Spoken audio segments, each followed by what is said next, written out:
you that don't know me, I'm Keith Brossett. You can go ahead and start it and scan the link. Is it recording? Yes.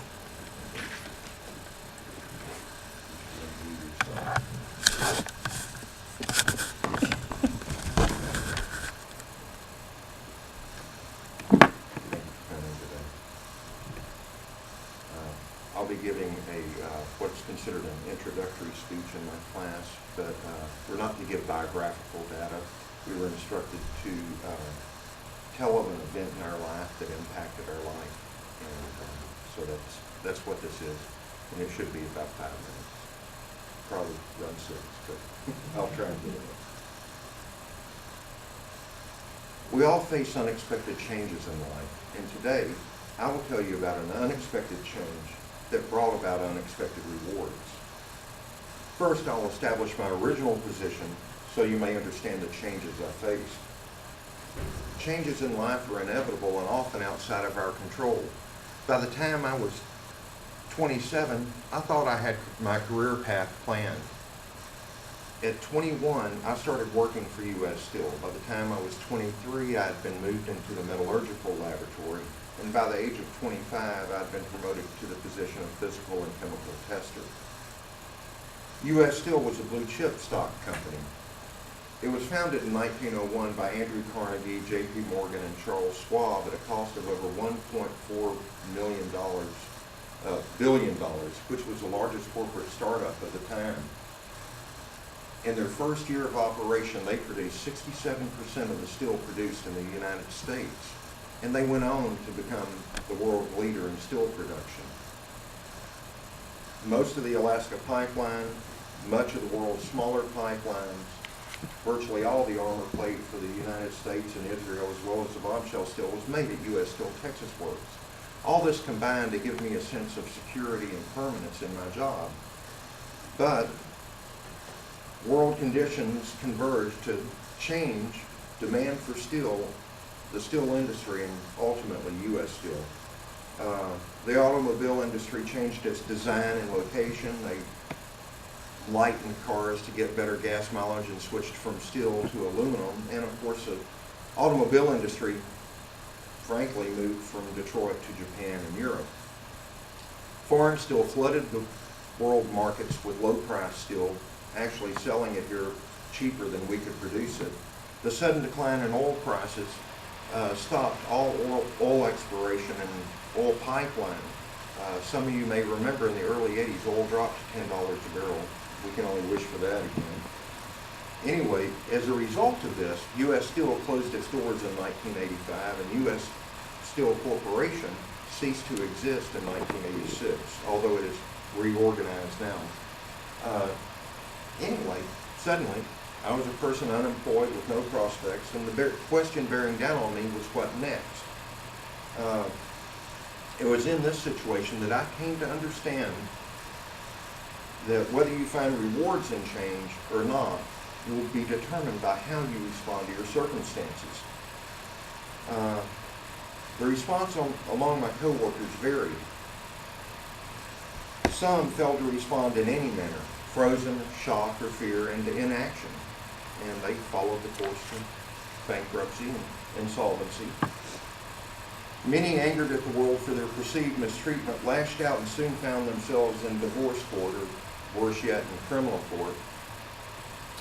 A smaller group, overcome with hopelessness, decided to give up, committing suicide.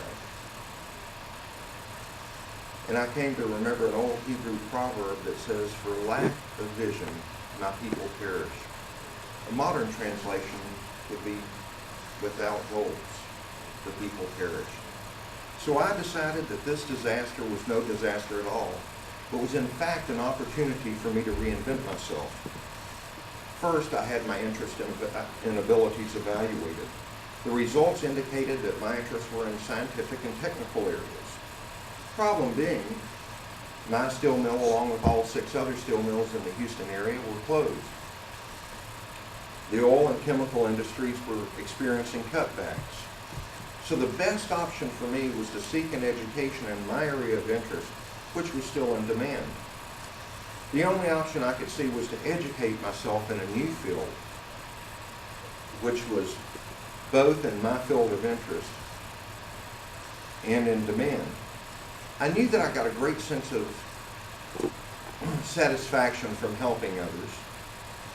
I knew that paramedics were in demand and would continue to be in demand. People are always going to get sick or have accidents or do something dumb and get hurt.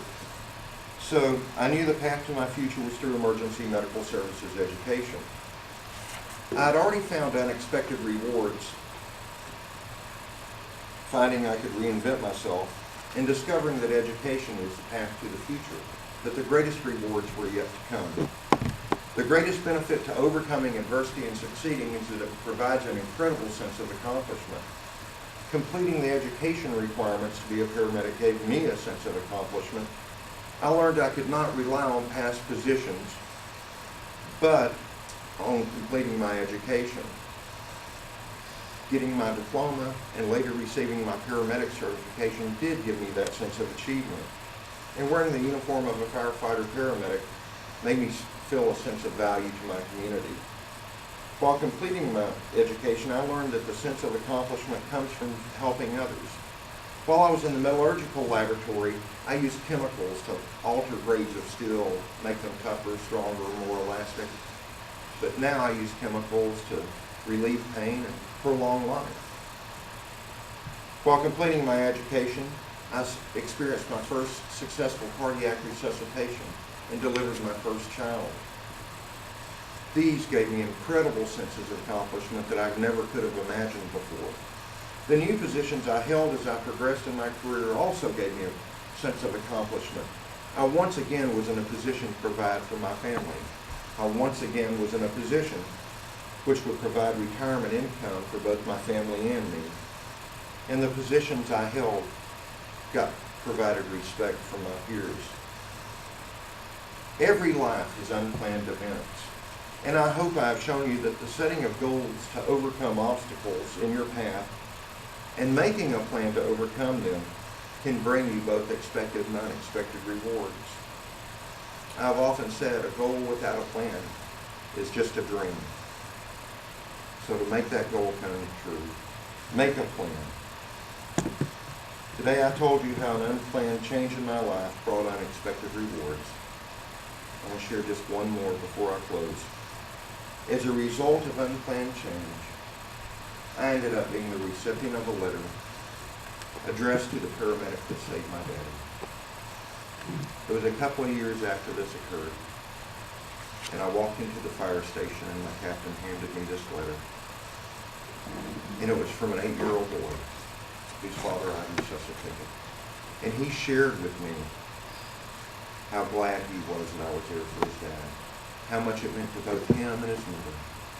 And I began to realize that I didn't just touch the lives of the patients, but I touched everyone around them. And I found incredible rewards through that. Thank you for your time.